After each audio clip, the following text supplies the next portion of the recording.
Boa noite. Ela está nas ruas, nas escolas, hospitais e empresas. Ela é instrumento profissional dos cantores, atores, apresentadores, locutores. Assim, pode ser música que encanta, palavra que emociona, texto que convence. Faz-se vida no choro de uma criança e morte no lamento de um condenado. Pode ser rouca e sensual, forte e agressiva, meiga e mansa. Pode ser soluço de dor ou simples onomatopeia de um sorriso. Pode ser apenas um sussurro ou um imenso grito de dor que ecoa no ar. Pode ferir ou curar, agradar ou magoar. Está na mãe que aconselha e também no pai que impõe sua autoridade. Está no religioso que abençoa, mas se exprime também naquele que ameaça, dizendo-se instrumento de Deus. Por ela, os poderosos ditam as leis e pela oratória enganam e manipulam. Ela está engasgada na garganta dos oprimidos, sufocada no apelo dos marginalizados, mas aparece também vitoriosa no grito dos campeões e silenciosa, se expressa também na experiência dos mais vividos. Ela não é só dos seres humanos, pois é manifestação do Criador no cantar dos pássaros, no assobiar da ventania, no barulhar das cascatas, no tremular das folhas. Vozes que choram e sorriem, emudecem e gritam. Vozes de todos os dias, vozes de todos nós. Estamos começando mais uma edição do Hora da Verdade, né? Hoje é 14 de abril, quase que eu fui para maio, de abril de 2014, ao vivo e em cores para todo o Brasil, Hora da Verdade, mais uma edição dessa segunda-feira, ao vivo, né? Lá fora está chovendo, mas aqui dentro eu vou correndo. Depois o Marcelo continua cantando essa música, eu já nem me lembro mais também. Mas, enfim, no próxima quarta-feira é o Dia Mundial da Voz, e esse instrumento tão importante para todos nós, né? Eu falei um pouquinho sobre esse instrumento na abertura desse editorial de hoje, e a gente vai conversar sobre a voz com 3 profissionais diferentes, mas que tratam do mesmo assunto. Eu vou conversar e você também vai conversar com ela. Olha, tem um vídeo? Eu não sabia disso. Tem um vídeo aí que a gente vai mostrar para você. Vamos assistir. A data começou a ser comemorada em 2003 e foi criada para destacar a importância da voz na comunicação e o papel dela nos aspectos mais simples do nosso cotidiano. A voz pode ser uma ferramenta de trabalho. Normalmente pensamos nos cantores, atores, jornalistas e locutores, mas a voz é fundamental para muitos outros profissionais, como professores, vendedores, advogados, recepcionistas e padre. A voz também pode realmente tocar vidas e ajudar muita gente, mas é preciso cuidar dela e a cada instante ficarmos mais atentos aos sinais que podem fazer com que a voz fale nos momentos mais importantes. Para falar mais sobre este assunto, William de Oliveira recebe no Hora da Verdade o cantor Marcelo Borim e uma profissional da voz.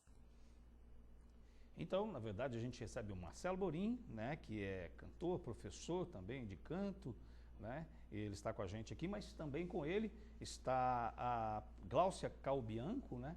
Ela que é otorrinolaringologista, é difícil de falar, eu treinei uma semana para ver se eu não errava. E também a Patrícia Cancian, que é fonoaudióloga. Sobre esse tema da voz, então, a gente vai conversar com essas 3 vozes e também o Hora da Verdade é a sua voz, né, nessa noite, para que você participe, tanto pelo telefone 37216955 ou através do nosso endereço eletrônico jornalismo@tvpox.com.br. Eu vou começar com as mulheres, viu, Marcelo, se você me permite. Não é? A mulher tem voz nesse programa. Eu vou começar, então, está aqui ao meu lado esquerdo, a Patrícia. Patrícia, a gente fala tanto da voz, né, e você que é uma profissional na área de fonoaudiologia, na verdade a gente quase não dá muita importância para a voz, né? A gente usa como se fosse um instrumento do dia a dia e as pessoas, né, e quando vê, às vezes tem algum problema aí que as pessoas vão cuidar da voz.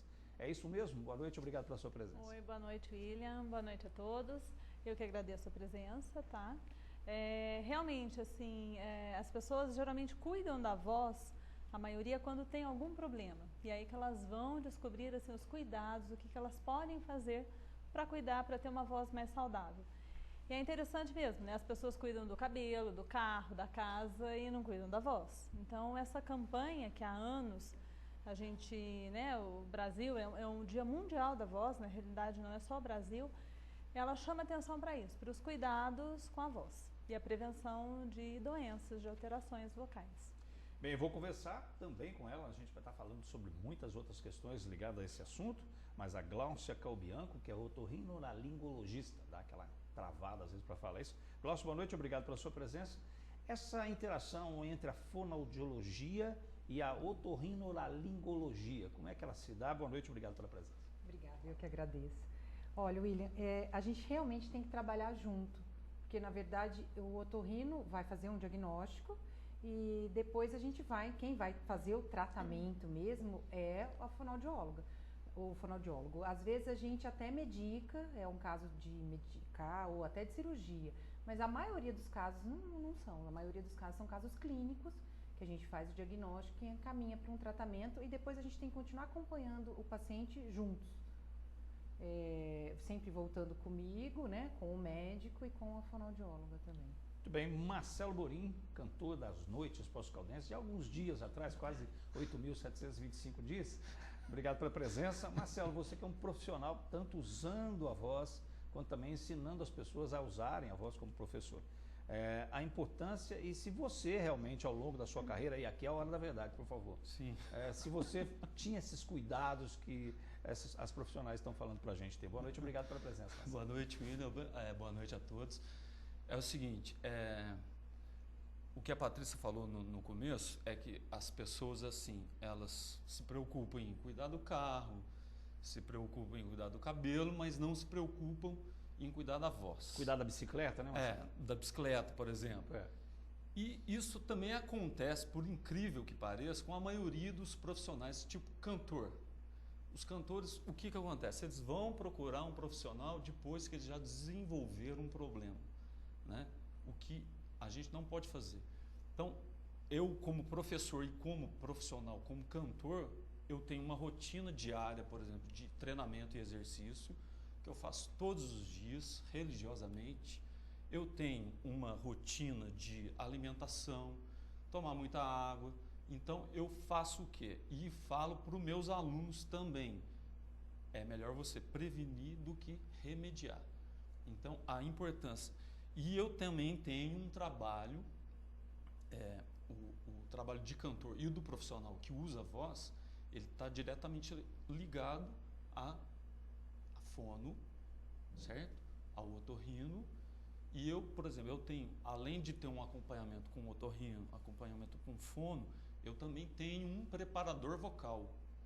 Então eu sigo a cartilhazinha como ela tem que ser seguida. Patrícia, o Marcelo falou a respeito da importância da prevenção. Como é que as pessoas podem prevenir para não remediar? Realmente assim, o primeiro ponto e o principal é cuidar da saúde como um todo. Então, assim, quase tudo que influencia a saúde pode influenciar a voz. Aí a doutora Gláucia pode até comentar mais sobre isso, né? Um pouquinho do que o Marcelo falou, o professor de canto, o cantor, o professor, eles são atletas vocais. Então, eles têm que ter uma musculatura desenvolvida, preparada para aquela atividade vocal. Como uma bailarina, um jogador de futebol, ele tem que ter aquela musculatura desenvolvida para o desempenho da sua atividade. Então, essa consciência é muito importante, né? A pessoa entender que aquela musculatura ele tem que preparar, ele tem que fazer, malhar mesmo, tá? A preguinha vocal são duas, elas são estruturas musculares e elas precisam ser tonificadas para garantir um bom desempenho vocal. Aí a questão dos cuidados eu passo para a doutora Gláucia, por favor, quais são os cuidados? Eu acho que é bem isso mesmo, assim, a gente precisa ter um cuidado geral. Então, eu acho que o básico seria você ingerir bastante líquido. Hoje em dia o pessoal fala que o refluxo está na moda, mas eu acho que não é o refluxo que está na moda, são os nossos hábitos que estão fora de moda. Então, a gente come muito errado. O pessoal toma muito café, o brasileiro tem o hábito de tomar café, mas o pessoal toma muito café, toma-se muito refrigerante. Então, tudo isso acaba tendo uma lesão gástrica, né, no estômago, que acaba voltando para a laringe e agredindo diretamente mesmo a mucosa. Tá? Então, quando a gente come muito e aquilo você pode voltar um pouco do alimento, ou come e dorme, então a pessoa trabalha o dia inteiro, estuda à noite, chega em casa, janta e deita. Então, Então, aquele alimento provavelmente vai voltar do estômago até a laringe, vai machucar toda a laringe dele. Na hora que ele acorda de manhã, ele está com a laringe machucada. Aí ele começa a falar, é um professor, vai trabalhar o dia inteiro usando a voz. Ele vai ter algum problema. Então, a gente tem que saber cuidar, principalmente assim com a parte de estômago digestivo, é muito importante. E tem que hidratar. Para professores, assim, eu falo o tempo todo, você tem que dar aula com a garrafinha de água do lado, senão você vai ter algum problema na voz, com certeza. E é igual um atleta. Você não vai sair correndo uma maratona se você não fizer um aquecimento, se não fizer uma musculação, você não consegue. Então não dá para você dar 3 períodos de aula, ou dar aula e depois fazer teatro e cantar no coral da igreja, se você não aquecer. E é músculo, ele vai cansar. Se você correr uma maratona todo dia, você não vai aguentar, você vai ficar com alguma lesão. Então tem que sempre pensar assim, que é uma musculatura. Você sabe, bom, uma das questões, além de... Eu utilizo muito a minha voz, não só como apresentador do Hora da Verdade aqui, mas também como professor, conforme você disse. E o que eu noto, na maioria das vezes também, nós todos professores também realmente não temos esse cuidado. E a maior parte também das instituições de ensino, elas também não preparam os professores. Ah, com certeza. Não é? Isso acontece, na verdade. Muito. Eu vou em determinadas instituições, tantas instituições, e não se para esse tipo de conscientização, né? Por que será que a gente não consegue conscientizar? Na verdade, eu acho, interrompendo um pouco, que a instituição deveria fornecer um fonoaudiólogo, deveria ter uma avaliação, né, pré-admissional e depois um treinamento com todos os professores, com todos os profissionais que trabalham naquela faculdade, naquela escola. Eu noto empresa. isso desde os graus, né? O ideal seria, na formação do professor, seja magistério de primeiro grau, graduação, pós-graduação, mestrado, o professor passa por todos os níveis de formação, ele não tem uma aula de como usar a voz sem prejuízo. E esse é o problema de saúde número 1 dos professores. Então, assim, realmente, eu acho que teria que ter isso na formação do professor. Eu acho que já deveria ser uma preocupação institucional, né? A instituição deveria dizer, olha, os professores aqui têm esse tipo de treinamento, essa conscientização. Porque a maior parte dos professores realmente vão dando aula, e hoje, claro, as classes estão, a maior parte delas, lotadas, não é? 50, 60 alunos, às vezes você tem que erguer muito o seu volume. Com certeza, não tem acústica na sala e nem ampliação, microfone e a somatória de períodos, né? Tem muitos que dão 3 períodos de aula. Eu tenho um material de pesquisa que diz o seguinte: os profissionais que utilizam a voz que mais apresentam problemas são os professores. Justamente é uma sobrecarga de trabalho muito grande, né? Então, por exemplo, eles estão expostos a uma carga de trabalho muito maior que a minha, por exemplo, que sou um cantor, que faço, por exemplo, shows de 4 horas de duração. Só que, por exemplo, eu já tenho essa preparação, eu já tenho essa consciência de como eu vou usar a minha voz. E você é um cantor basicamente de rock, né? Que exerce ainda mais. Uso bastante esquema vocal, drive, belting, né? Que são esquemas vocais que geralmente usa-se o quê? A glote, entendeu? Tem vários outros tipos de drive, mas basicamente a gente usa aqui, na garganta. Se você não tiver a técnica, se você não tiver com essa musculatura preparada, tonificada, malhada, você não vai dar conta. Agora, o professor, ele não passa por nenhuma preparação. É que ele não se considera um profissional da voz. É verdade. Começa por aí.